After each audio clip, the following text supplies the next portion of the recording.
ఇచ్చిన వార్నింగ్కి ఇరాన్ కూడా సై అంటోంది.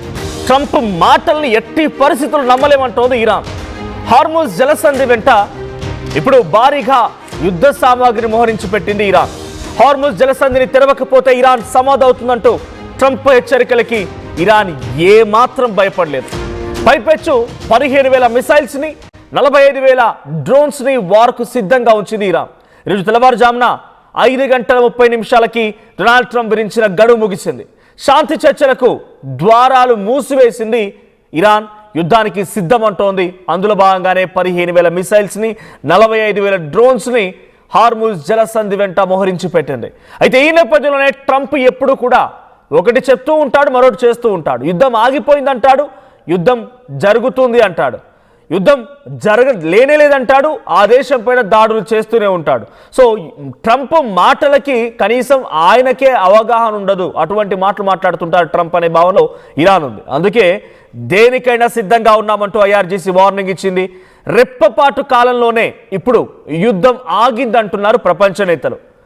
అటు పాకిస్తాన్ రిక్వెస్ట్ చేయడం, పాకిస్తాన్ షహబాజ్ షరీఫ్ రిక్వెస్ట్తో డొనాల్డ్ ట్రంప్ యాక్సెప్ట్ చేసినట్టుగా దాన్ని అంగీకరించడం, 14 రోజుల పాటుగా యుద్ధానికి తాత్కాలికంగా సీజ్ ఫైర్ అన్నట్టుగా మాట్లాడడం. ఆయనంత మాత్రమే ఏం సీజ్ ఫైర్ చేయడు.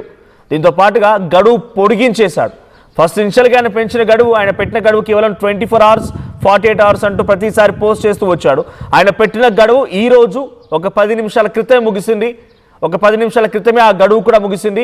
సో ఆ తర్వాత ఇప్పుడు మళ్ళీ భయంకరమైనటువంటి దాడి ఉంటుందేమో అంతా భావించారు. కానీ డొనాల్డ్ ట్రంప్ ట్వీట్తో ఒక్కసారిగా అంతా షాక్ గురయ్యారు.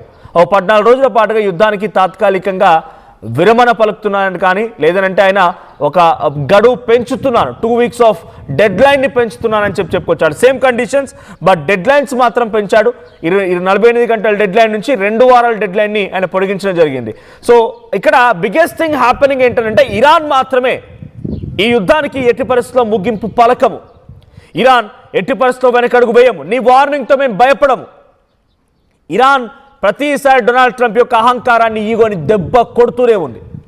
నిజంగా డొనాల్డ్ ట్రంప్కి బహుశా గతంలో చాలా దేశాలతో యుద్ధాలు జరిగాయి. డైరెక్ట్గా అమెరికానే ఆ దేశాలపైన యుద్ధానికి దిగింది. ఆ దేశాలపైన మిసైల్స్ వర్షం కురిపించింది.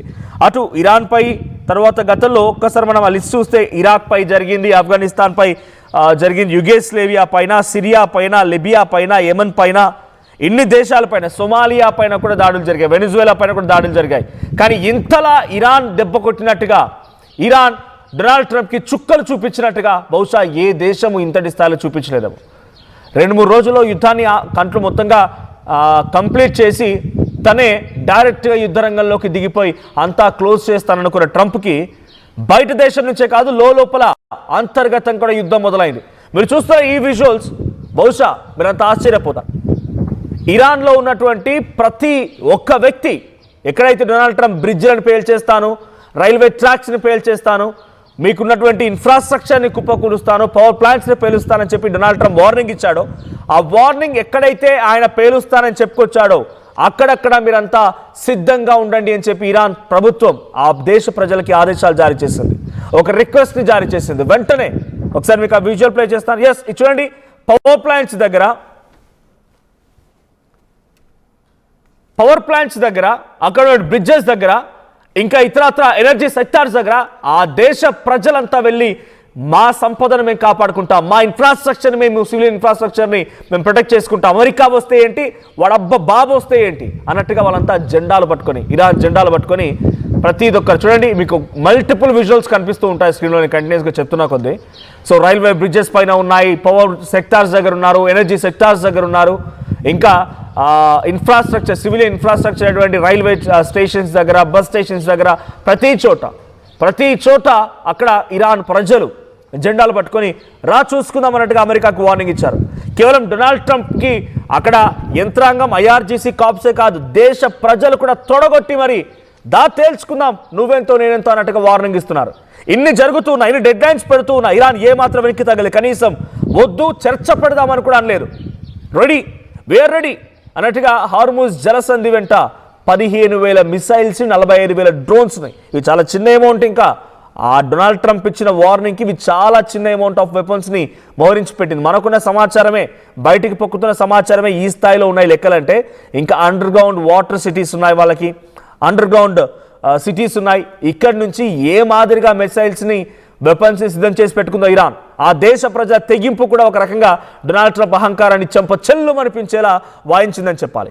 డొనాల్డ్ ట్రంప్ ఇచ్చిన వార్నింగ్కి అక్కడి దేశ ప్రజలు ప్రతి ఒక్కరు irrespective of religion, irrespective of region, అన్నిటి విషయంలో కూడా నిజంగా ఇరాన్ దేశ ప్రజలు ఒక అద్భుతాన్ని క్రియేట్ చేశారని చెప్పాలి. సో గతంలో అటు సిరియాపై దాడి జరిగిన, లెబనాన్పై జరిగిన, లిబియాపై జరిగిన, యెమెన్పై జరిగిన, సొమాలియాపై జరిగిన, అంతకంటే మునుపు ఇరాక్, ఆఫ్ఘనిస్తాన్ దేశాలపై యుద్ధాన్ని జరిపినప్పుడు కూడా అమెరికా అహంకారంతో చాలా భయంకరంగా విర్రవేగిపోయింది. అక్కడ అధ్యక్షుడు డొనాల్డ్ ట్రంప్ ఉన్నా, ఎవరున్నా కూడా భయంకరంగా అక్కడ వాతావరణాన్ని క్రియేట్ చేసింది.